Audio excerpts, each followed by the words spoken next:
nosotros y que seas ayudando a nuestro hermano Johan. Que le des palabras, Señor Jesús, hacia nosotros para poder entender y comprender todo lo que tú nos quieres decir. Señor, nos presentamos delante de ti, Señor, pidiéndote el entendimiento para poder comprender todo lo que nosotros necesitamos, Señor. Cada uno de nosotros, los adolescentes, los jóvenes, los ancianos, los adultos. Señor, te damos gracias por este momento, Señor. Oh, Padre, en el nombre de Jesús. Amén. Gloria al nombre del Señor Jesús. Dios les bendiga a todos, hermanos. Bueno, una bendición poder estar aquí esta noche, amén, en este servicio dirigido por nosotros los adolescentes, amén. Amén. ¿Por qué se ríen? Amén, hermanos. Vamos a abrir la palabra de Dios en el libro de San Juan, capítulo 14, y vamos a leer del verso 1 al verso 3. Agradeciéndole primeramente a Dios, también al Ministerio de Adolescentes, por tenerme en cuenta en esta noche, amén. Y hoy hay un título muy bonito que está aquí al frente, amén. Ustedes lo pueden leer. ¿Cómo dice? ¿Sí lo entienden? Está así. Desiguales, amén. Dice la palabra del Señor: no se turbe vuestro corazón. Creéis en Dios, creed también en mí. En la casa de mi Padre muchas moradas hay. Si así no fuera, yo os lo hubiera dicho. Voy, pues, a preparar lugar para vosotros. Y si me fuere y os preparare el lugar, vendré otra vez y os tomaré a mí mismo, para que donde yo estoy, vosotros también estéis. Amén. Pueden tomar asiento, hermano, y vamos a predicar esta noche sobre este verso y sobre esta palabra que dice desiguales. Amén. La identidad de una persona está directamente relacionada con su lugar de origen. Amén. Ya que de este depende muchas cosas, como lo son su idioma, su acento, su manera de vestir, sus rasgos fisiológicos, su forma de comer o lo que come. Y esto, hermano, hace fácil la tarea de reconocer cuando una persona es extranjera en un lugar. Es fácil, amén. Cuando uno está por la calle y uno ve a una persona, y fácilmente uno puede deducir que esa persona no es colombiana, amén. No sé si usted lo ha notado, amén. Porque uno quizás los ve rubios, altos, una piel muy blanca, amén, ojos azules. Aparte de eso, por su manera de vestir, uno los ve y uno dice, estas personas no son de este lugar, porque se visten de una manera muy, muy ligera, con unas pantaloneticas y con sus buenas gafas, y uno le ve las que andan en chanclas, ¿cierto? Por el centro de la ciudad y son en chanclas. Entonces uno fácilmente puede deducir que esa persona no es de ese lugar, porque es diferente, amén, porque es diferente a los demás.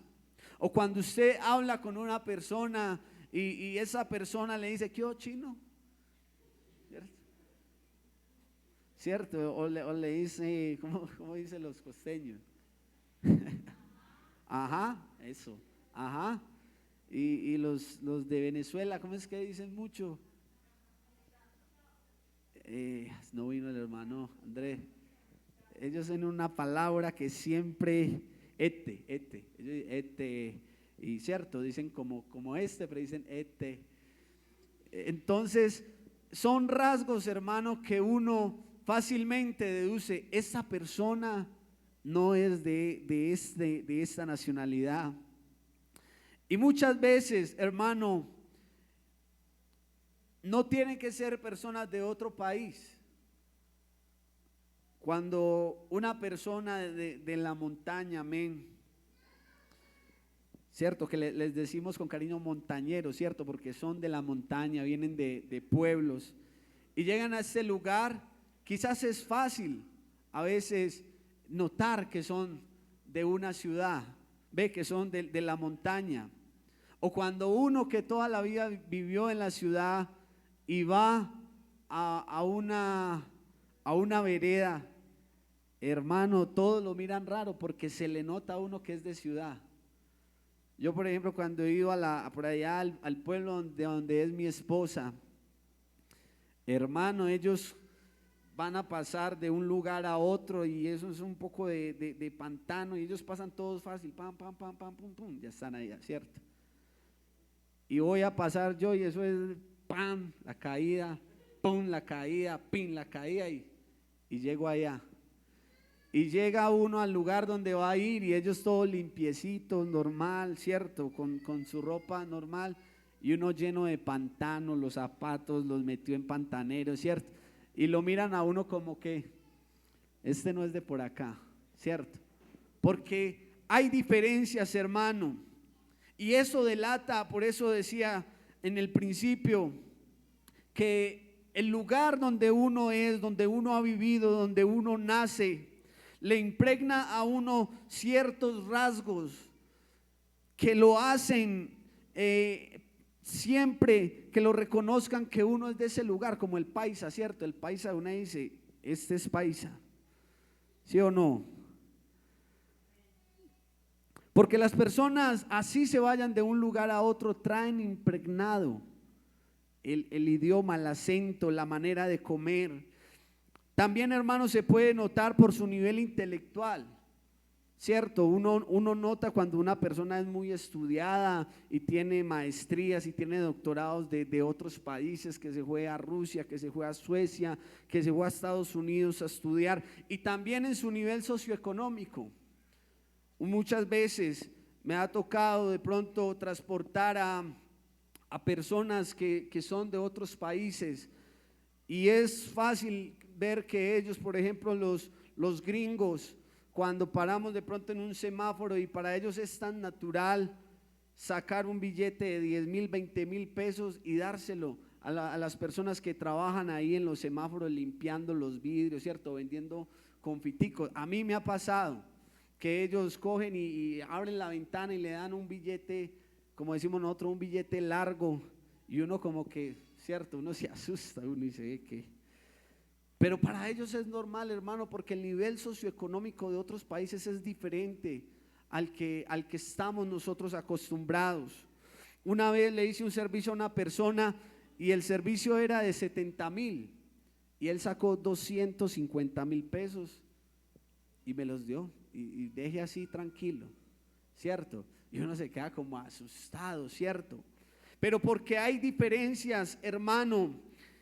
Y esto que estoy diciendo fue lo que sucedió allí en Israel, porque nos cuenta la historia que cuando un hombre allí en Israel comenzó a hablarle a las multitudes, todos comenzaron a rodearle y comenzaron a muchas personas a escuchar lo que este hombre decía.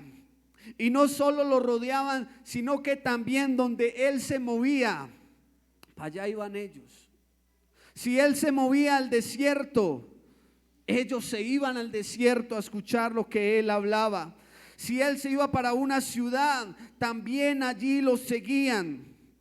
Este hombre hacía cosas como que iba por el camino y se encontraba de pronto con un paralítico, hermano, y lo ponía a caminar. Este hombre iba por el camino y se encontraba de pronto a un ciego y lo ponía a ver. Iba por el camino, hermano, inclusive se encontraba a un muerto, a una persona que lo iban a enterrar, hermano, y ese hombre era tan diferente que lo resucitaba nuevamente. Y la gente lo seguía.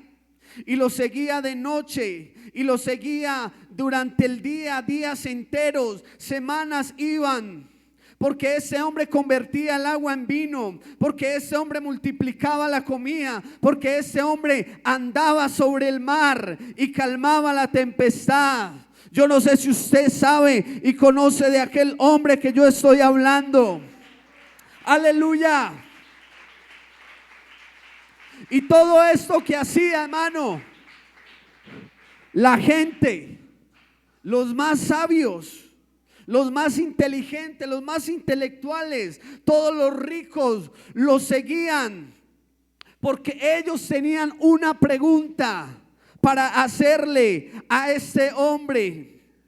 Y la pregunta, hermano, no era él cómo hacía para levantar al paralítico. La pregunta que le hicieron no es cómo hacía para resucitar al muerto. La pregunta que ellos le hicieron cuando tuvieron la oportunidad es: ¿tú de dónde eres? Es la pregunta que le hicieron a Jesús. ¿Tú de dónde eres? Porque eres diferente a todos nosotros. Nunca antes, jamás hemos visto ni hemos oído las palabras y las obras que tú haces. Amén. Y esto, querido hermano, esto, querido adolescente, es lo que yo te quiero preguntar en esta noche. ¿Tú de dónde eres? Israel era un pueblo que era desigual con los demás pueblos, porque mientras ellos, hermano, cruzaban el desierto a pie, los egipcios venían detrás de ellos a caballo y en carros. Mientras los israelitas, hermano, iban en sus manos, tenían a sus hijos y quizás las provisiones para comer, los egipcios venían detrás de ellos y en las manos tenían espadas y tenían armas para matarlos. Era un pueblo totalmente desigual. Pero déjeme decirle, hermano, que Israel, según nos cuenta la historia, no necesitó ni de caballos, ni necesitó carros, ni mucho menos necesitó espadas, porque ellos tenían al Dios que usted y yo tenemos en esta noche. Aleluya. Yo no sé si alguien lo puede alabar a Él mejor. Yo no sé si alguien conoce a ese Dios que tenemos en esta noche. Y yo te quiero decir a ti, amigo, yo te quiero decir a ti, hermano, yo te quiero decir a ti, simpatizante, yo te quiero decir, adolescente, que estás en esta noche, en este lugar, que tú no necesitas las cosas que tienen allá afuera en el mundo. A ver, yo no sé si alguien lo cree, joven, adolescente, tú no necesitas las cosas que tienen allá afuera en el mundo. Porque allá en el mundo, lastimosamente, los jóvenes necesitan ir a fiestas, necesitan el licor, necesitan las drogas para sentirse felices. Lastimosamente, la juventud actual, las niñas necesitan mostrar sus cuerpos y salir con sus cuerpos semidesnudos a la calle y por las redes sociales montar fotos mostrando sus cuerpos para que cualquier persona les diga y les tire un piropo y así sentirse que son amadas y sentir que alguien les presta atención. Lastimosamente, allí en el mundo necesitan hacer cosas en sus cuerpos como tatuajes, piercing y otras cosas para sentirse y ser aceptadas por determinado grupo en la sociedad. Pero aunque hacen todo esto, siguen con sus vidas en depresión, siguen con amarguras, siguen sintiendo soledad en su corazón. Pero tú y yo, adolescente, en esta noche, tú y yo, así como Israel, cuando iba por el desierto tenía una columna de fuego que los guardaba de la oscuridad en la noche. Así tú y yo tenemos una columna de fuego que es nuestro Dios. Él es nuestra columna de fuego y Él está contigo. En la noche más oscura, ahí está Él. En la enfermedad, ahí está Él. En medio de tus miedos, ahí está el Señor. Cuando llegan las filosofías, ahí está esa nube que te tapa de esos rayos que quizás vienen de parte del enemigo. Tú y yo, así como Israel tenía esa columna de fuego que los guardaba, usted y yo, querido adolescente, tenemos en esta noche al Señor con nosotros, que nunca nos ha dejado solo. Quizás los israelitas en algún momento pensaron y quisieron tener lo que tuvieron los egipcios. Quizás alguien, cuando veía que los venían a atacar, quizás alguien dijo: qué bueno que nosotros tuviésemos caballos, qué bueno que nosotros tuviésemos armas, qué bueno que hubieran más hombres de guerra. Y Dios se los hubiese podido dar. Dios les hubiese podido dar armas. Dios les pudo haber dado caballos y más hombres de guerra. Pero mi hermano, yo le quiero decir que el Dios que usted y yo tenemos es un Dios que no nos manda a la batalla. La palabra dice que Él es el Dios de guerra, y Él dice: mía es la batalla. Y yo no sé, quizás si tú en esta noche estás sufriendo y pasando por una situación, y quizás lo que le estás pidiendo al Señor es que te dé armas. Quizás le estás pidiendo al Señor que te dé lo mismo que tienen allá en el mundo.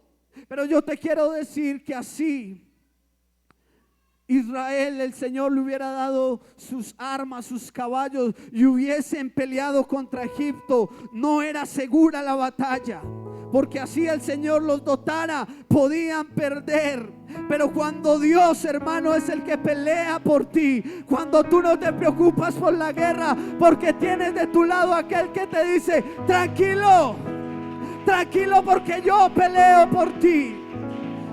Tranquilo, porque yo soy el que responde por tu familia. Tranquilo, porque yo soy el que responde por tu sustento. Tranquilo, porque yo soy el que responde por tu enfermedad.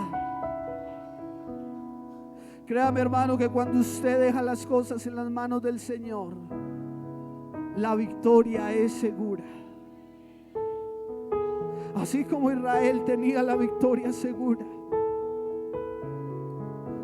Pero lastimosamente este pueblo, que era tan desigual a los demás pueblos, que al parecer era un pueblo que estaba en desventaja, porque a los ojos nuestros parecía estar en desventaja, pero es un pueblo, hermano, que de esa manera, quizás que nadie comprende, ganó muchas guerras.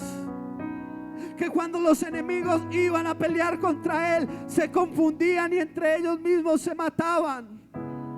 Que es un pueblo que llegó a un lugar y tenía que pelear contra hombres gigantes, unas murallas gigantes, y no tenían hombres de guerra y no tenían nada, pero aún así Dios les dio la victoria, porque era un pueblo desigual. Pero lastimosamente Israel en algún momento miró a los demás pueblos y dijo: yo veo que los demás pueblos tienen rey y nosotros no tenemos rey. Yo veo que los demás pueblos no tienen solamente un Dios, sino que tienen muchos dioses. Yo veo que ellos tienen y hacen sus dioses y tienen sus dioses en casa. ¿Y por qué nosotros no? Israel veía cómo las demás naciones hacían pacto entre ellos, pero Dios no le permitía que se mezclasen con impíos. Y en algún momento Israel decide que ya no quería la ayuda de Dios, sino que ellos querían tener su propio rey. Ellos querían tener sus propios dioses. Ellos querían tener las relaciones con cualquier persona y unirse con cualquier persona. Y esto, hermano, les trajo muchos dolores. Porque durante mucho tiempo fueron esclavos, porque durante mucho tiempo fueron saqueados, porque sus mujeres en algún momento fueron violadas, porque sus mujeres en algún momento hasta sacaban a sus hijos de sus vientres y eran tratados como esclavos. Después de tener victoria, después de haber derrotado y haber tenido tantas batallas ganadas con Dios de la mano, decidieron dejar a Dios. Y yo quiero finalizar diciéndote algo en esta noche. Muchos durante esta época estuvieron preocupados por el nuevo presidente de Colombia. Y muchos hermanos, inclusive cristianos, los veíamos peleando por su candidato preferido. Y montaban en redes sociales quizás imágenes y frases ofensivas hacia su prójimo. Y peleaban y decían: no, es que debe quedar ese, no, es que debe quedar el otro.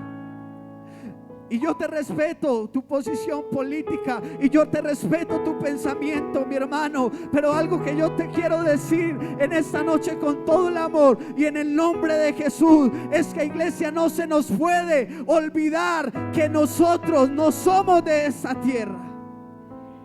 Nosotros no somos de acá. Y en este momento, hermano, hay muchas cosas que están pasando en el mundo, pero son cosas, hermano, que la Biblia dice que tienen que pasar. Porque en ese momento ya se están levantando, dice la palabra, que ya está en acción el misterio de la iniquidad. Y se están levantando contra todo lo que se llame Dios y todo lo que sea objeto de culto. En este momento, si tú hablas de Dios, ya te miran como el extraño. Si en este momento tú dices que tú estás de acuerdo en el matrimonio como Dios lo estableció, ya te miran como el bicho raro. Te miran como el desadaptado. Te miran como el poco intelectual. Te miran como el poco inteligente. Te miran como el aficionado. Te miran como el que no tienes amor. Hoy el mundo está, hermano, en contra de todo lo que la palabra de Dios dice y todo lo que la palabra de Dios enseña. Ya en muchos países y cada vez en más países, hermano, será legal el aborto. Ya en este momento, hermano, en muchos países está permitido el matrimonio gay y se seguirá aprobando en más países. En este momento el consumo de drogas en muchos países ya esto es legal.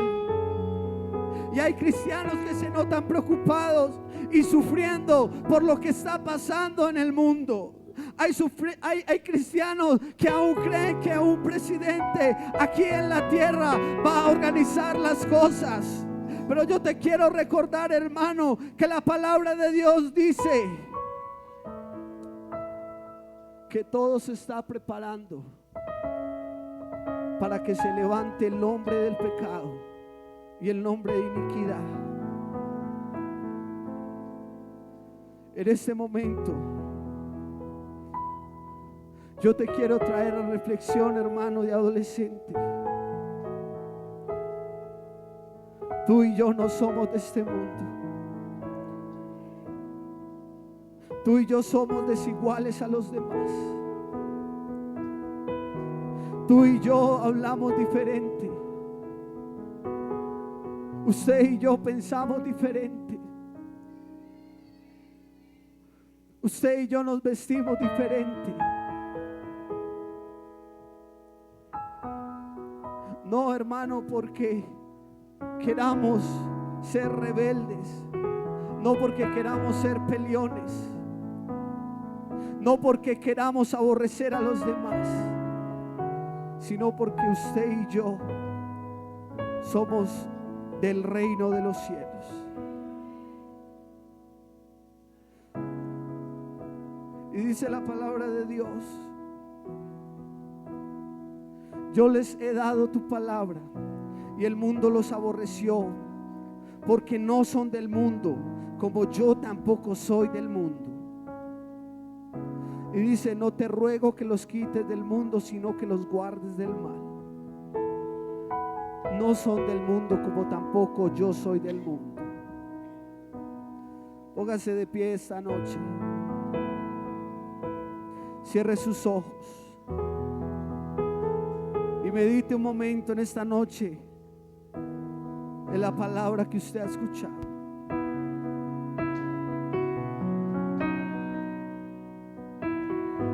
Yo no sé si alguien esta noche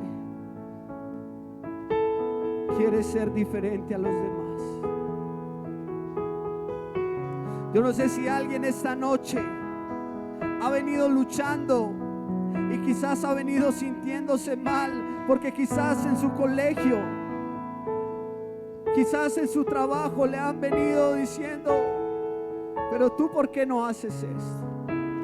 Pero tú, ¿por qué no escuchas esta música? Pero tú, ¿por qué no te pones los piercing? Pero tú, ¿por qué no te haces un tatuaje? Pero tú, ¿por qué no nos acompañas a la fiesta? Hay una razón, joven y adolescente, por el cual tú no haces eso. Y es porque tú le perteneces al Señor. Es porque hay un Dios que te está haciendo una morada allá arriba en los cielos. Aquí abajo en la tierra, adolescente, no te espera nada. Aquí abajo en la tierra, hermanos, no nos espera nada.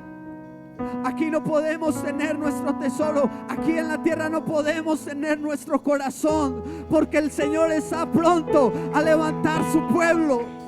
El Señor está pronto a sonar la trompeta y nosotros nos iremos con Él. Porque este mundo, te lo digo en el nombre de Jesús, cada día va a estar peor. La juventud cada día va a estar peor. Los niños, los jóvenes, los adultos cada día van a estar peor. Los gobiernos cada día van a estar peor. Los países en este momento se están uniendo y están haciendo leyes para cada día tener menos en cuenta la palabra de Dios. ¿Qué espera usted, hermano, tener en este mundo? Si usted es hijo de Dios, si usted es cristiano, si usted quiere ser salvo, ¿qué está esperando usted tener en este mundo? Y yo voy a invitar a este altar a un adolescente que hoy quiera decirle al Señor: Señor, yo no quiero quedarme en este mundo. Yo quiero invitar a este altar a un adolescente que quiera decirle: Señor, así todos me miren como alguien diferente, así todos me miren como un bicho raro, Señor, yo quiero estar seguro y tener mi morada allá arriba en los cielos.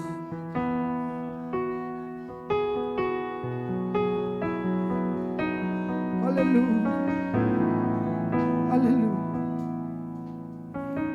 aleluya. Yo siento que Dios le está hablando a alguien en esta noche. Aleluya.